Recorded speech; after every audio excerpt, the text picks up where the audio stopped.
Left heart failure is the most common cause of pulmonary hypertension. Usually it's venocapillary hypertension. The functional changes of pulmonary edema, which is eventually the result of venocapillary hypertension and other mechanisms, are a decreased pulmonary gas volume. The lungs fail to expand completely.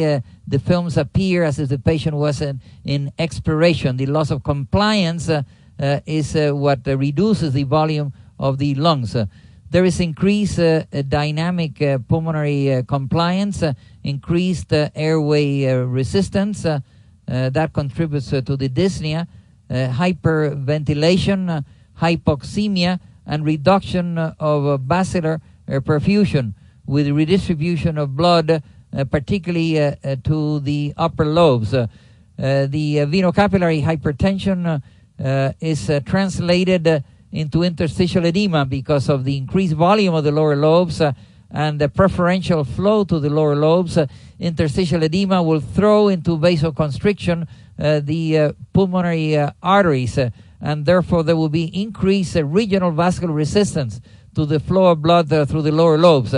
As a result, right ventricular blood is diverted to the upper lobes where we do not see the increased vascular resistance as prominently as in the lower zones. Therefore, the vessels of the lower zones tend to narrow, and the vessels of the upper zones tend to become enlarged.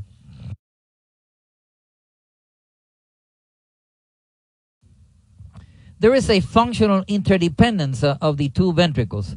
Systemic hypertension is associated with elevation of pulmonary arterial pressure and of pulmonary arteriolar resistance, which is not necessarily a sequence of impairment of left ventricular function. Left ventricular hypertrophy is associated with enhanced performance of either ventricle. In coincidence with development of ECG signs of left ventricular strain, the performance of both sides of the heart deteriorates.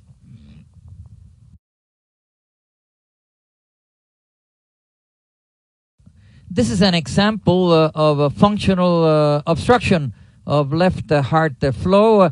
A child that had paroxysmal atrial tachycardia, a 7-week-old infant which developed bilateral pulmonary edema. The physiopathology of pulmonary venocapillary hypertension is as follows. 1, left ventricular diseases causing elevated end diastolic pressure. Mitral valvular disease causing elevated left atrial pressure. Left atrial disease causing elevated left atrial pressure like thrombi and myxomas. And pulmonary veno-occlusive disease that are the result of obstruction, thrombosis, anomalous pulmonary venous connection or drainage, all leading to venocapillary hypertension.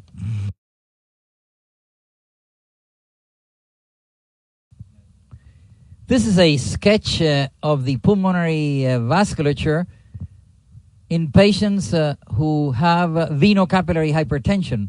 My friend Morris Simon from Beth Israel Hospital presented the blue pulmonary arteries and red pulmonary veins, smaller in caliber in the lower zones of the lung when compared to the upper zones.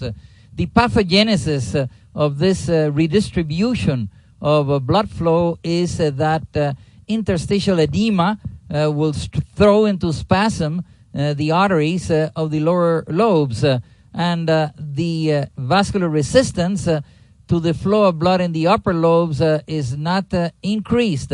Therefore, preferential right ventricular output will be directed to the upper lobes. Consequently, the veins that drain the upper lobe are going to be also enlarged.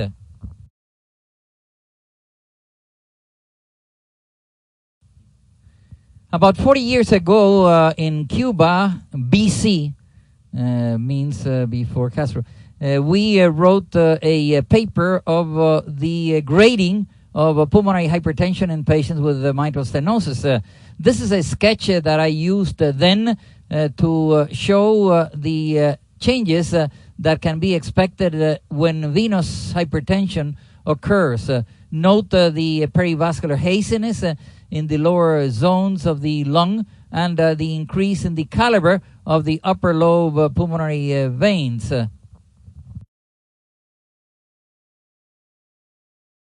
The radiographic signs of capillary hypertension are going to be characterized by the presence of the curly lines.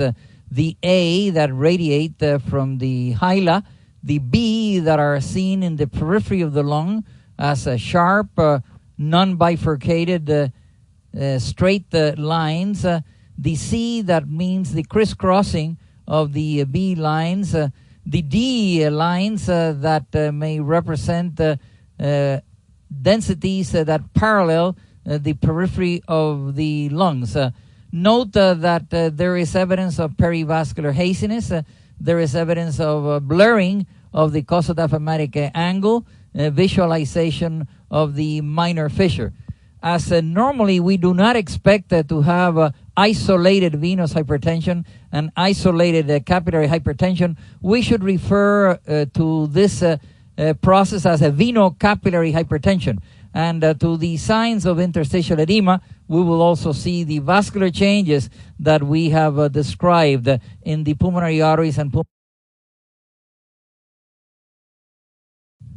There is a classic triad of heart failure, and as Eric Milne correctly pointed out, to use the name congestive is redundant, and the triad is basilar edema, decreased lung volume due to the decreased elasticity and loss of compliance of the lung, and redistribution of blood to the upper zones.